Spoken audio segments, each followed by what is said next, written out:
I might have asked you this already, so maybe remind me, but is your synagogue involved at all in studying Kabbalah? So yeah, I found this to be an interesting question, because I totally understand why you would ask it like that. Obviously there's problems with the question, but unless somebody is immersed in the Jewish religious world, how would they know? The shorter answer is yes, but not because my synagogue is officially a pro-Kabbalah synagogue, because Kabbalah is intertwined with the Judaism fundamentally speaking. But this is a very messy topic.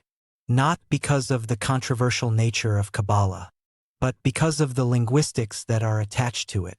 Kabbalah literally means something to be received, or paraphrased, received lore.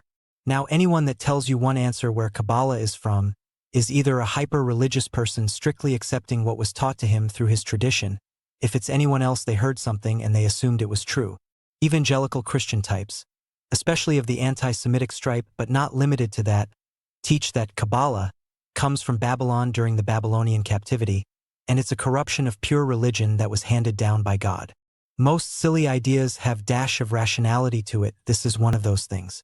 There's no question in my mind that some of the lore attached to Kabbalah began in Babylon during the captivity.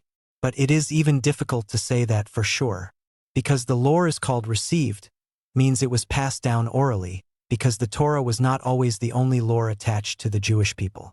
Like every other tribal nation, a lot of lore was passed down from generations, mostly stories passed around the fire pit. The truth is likely that a lot of it comes from the ancient pre-tribal confederacy going back 3,600 years or more. No doubt some of it came out of Babylon, as I already mentioned, but much of it probably came from the Persians when they liberated Jewish people from Babylon.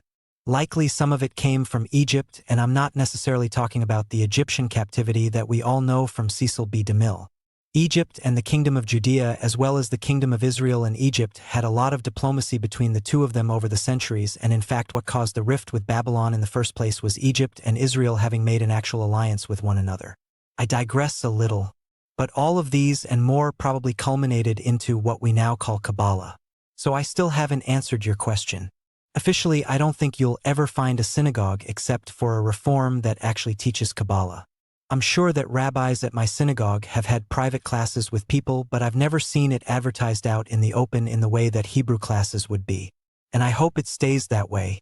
And there's a lot of reasons for that. One of them is, thanks to the 1990s, it has a tacky exterior now. But there's a deeper, more cautionary reasons that I am happy to say synagogues don't teach Kabbalah over the radar. Not like it's super secret, it's not like they'll deny teaching people if somebody asks any given rabbi. But what I'm going to is cut down to the bare bones first as to why. And again, I don't want to make the mistake of sounding like this is secret society stuff. It's not like that. The Jewish world, when it comes to leadership anyway, is extremely cautious when dealing with Kabbalah. This is a combination of something that's kind of always been understood mingled with learned history. And that is the nature of mysticism itself, not just Jewish mysticism. With mysticism, one is dig deeper into every little thing from numerical values of letters to the symbolism involved in words, and even musical correlations with the sound that letters will make, or even using the writings in any given book as divination, which of course you've probably heard of people doing with Torah. There's no doubt in my mind that you have non-Jewish correlations to this that just now came to mind already. Of course, Judaism is very strictly a religion based on a system of laws. Certain things we are supposed to do, and certain things we are not supposed to do.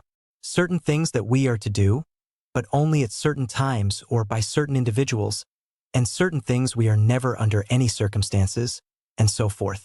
Laws which are expressly laid out within the Torah, and it need be also mentioned that the Torah does not spend a lot of time justifying why any given law is in place. This is because emphasis is focused on the law itself and not why the law is there. The reason for this is so as to close the door from justifying discarding a law. All of this is why central to Jewish thinking. And why at the end of the day something is either permissible or it's not, and something either is commanded or is not. Well, many times in history people who have taught Kabbalah, especially people who taught it to average people in the open the same way a rabbi would do a sermon, what ends up happening is people start mystifying the law. Now looking for mystical teaching beyond the plain text in the law is neither forbidden, nor is it in of itself harmful. However, it's only one step away before it does become harmful.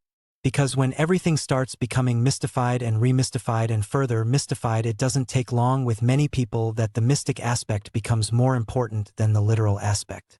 Or rather, the legal aspect. Very quickly things can degenerate to the point as we saw in the 1600s under a would-be messiah. Before devoted religious Jews are practicing orgies, changing the Sabbath to Monday, eating food that's not only not kosher but very specifically prepared for in an unkosher way. This was a movement that ran the gamut among all other movements of Jewish history, damn near destroyed the Jewish people as a whole. Collectively, I don't mean they almost all died.